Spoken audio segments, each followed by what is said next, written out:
Au nom de nos plus hautes autorités, j'ai l'insigne honneur de donner lecture de deux communiqués dont les teneurs suivent. Communiqué numéro 064 du gouvernement de la transition. Le gouvernement de la transition constate avec une vive préoccupation une multiplication d'actes inamicaux, de cas d'hostilité et d'ingérence dans les affaires intérieures du Mali par les autorités de la République algérienne, démocratique et populaire. Toutes choses portant atteinte à la sécurité nationale et à la souveraineté du Mali. Au nombre de ces cas que nous condamnons figure, entre autres, 1. L'imposition d'un délai de transition aux autorités maliennes de manière unilatérale. 2. L'accueil sans concertation ou notification préalable et au plus haut sommet de l'État algérien de citoyens maliens subversifs et de citoyens maliens poursuivis par la justice malienne pour actes de terrorisme. 3. L'existence sur le territoire algérien de bureaux assurant la représentation de certains groupes signataires de l'accord pour la paix et la réconciliation issus du processus d'Alger, devenus aujourd'hui des acteurs terroristes. 4. La volonté des autorités algériennes à maintenir le régime de sanctions des Nations Unies concernant le Mali, au moment où le mouvement des non-alignés et la Fédération de Russie s'y opposaient dans l'intérêt du peuple malien qui demandait la levée du dit régime. 5. La main cachée des autorités algériennes dans une manœuvre consistant à imposer un chapitre sur le Mali dans le document final du sommet du mouvement des non-alignés à Kampala en Ouganda sans le consentement des autorités maliennes. À l'argument des autorités algériennes, selon lequel elles ne sont pas à l'initiative du chapitre contesté sur le Mali, il est utile de leur demander la raison pour laquelle elles ont été les seules à s'opposer au niveau des experts à l'amendement proposé par le Mali, en affirmant que toute modification de la rédaction contestée devrait recueillir au préalable l'assentiment des plus hautes autorités algériennes.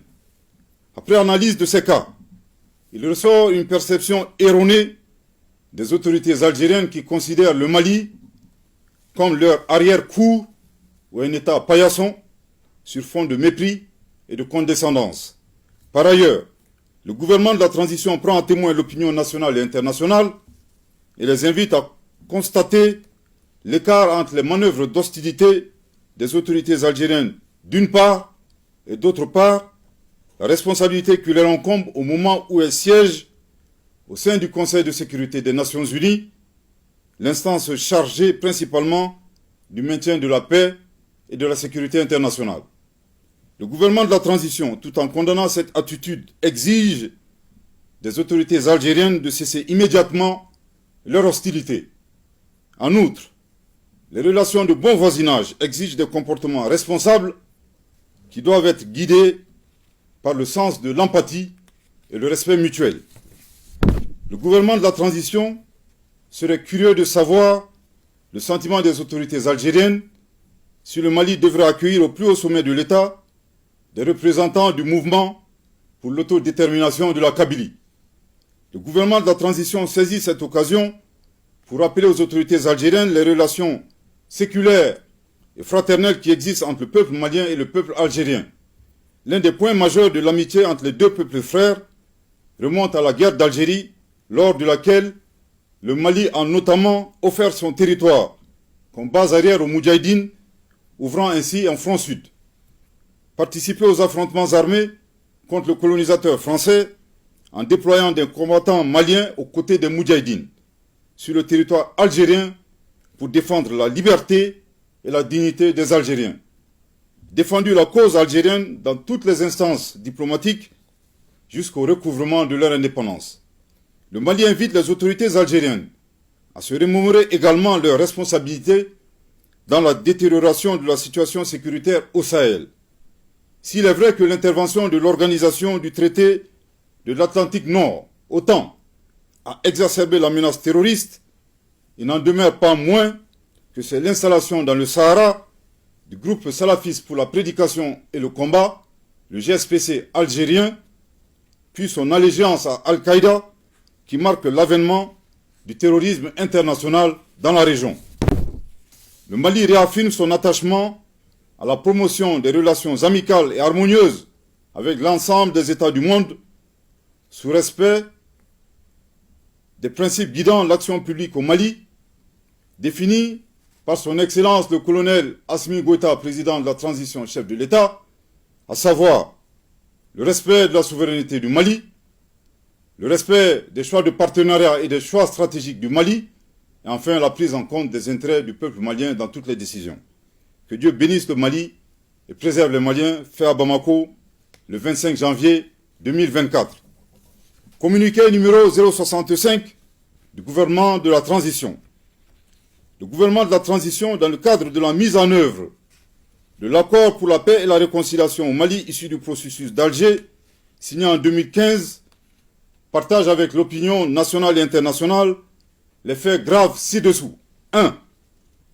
Le changement de posture de certains groupes signataires de l'accord pour la paix et la réconciliation au Mali, issu du processus d'Alger, devenus des acteurs terroristes et poursuivis par la justice malienne, après avoir commis et revendiqué des actes terroristes. 2.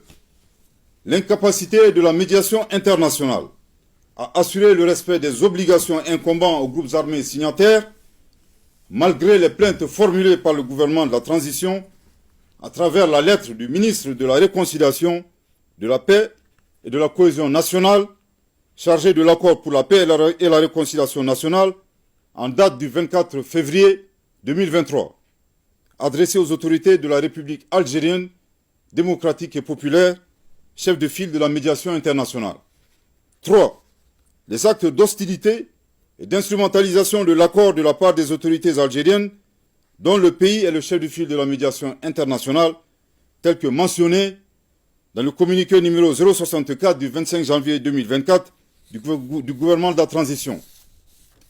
Au regard de ces faits suffisamment graves précités, le gouvernement de la transition constate l'inapplicabilité absolue de l'accord pour la paix et la réconciliation au Mali issu du processus d'Alger, signé en 2015, et par conséquent annonce sa fin avec effet immédiat.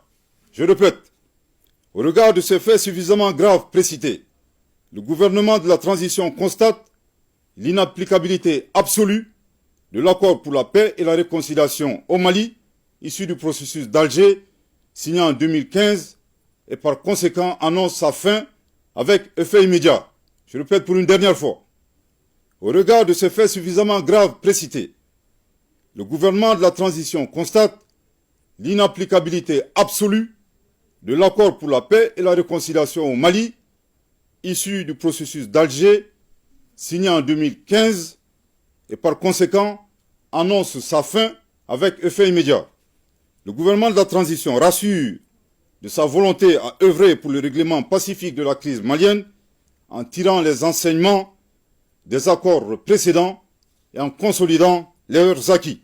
En outre, il invite tous les groupes signataires du caduc accord de paix, non impliqués dans le terrorisme, ainsi que les partenaires du Mali, à s'inscrire dans l'esprit du dialogue direct intermalien, ouvert à tous nos compatriotes, épris de paix et de justice, annoncé par son Excellence, le colonel Assimi Goïta, président de la transition, chef de l'État, le 31 décembre 2023.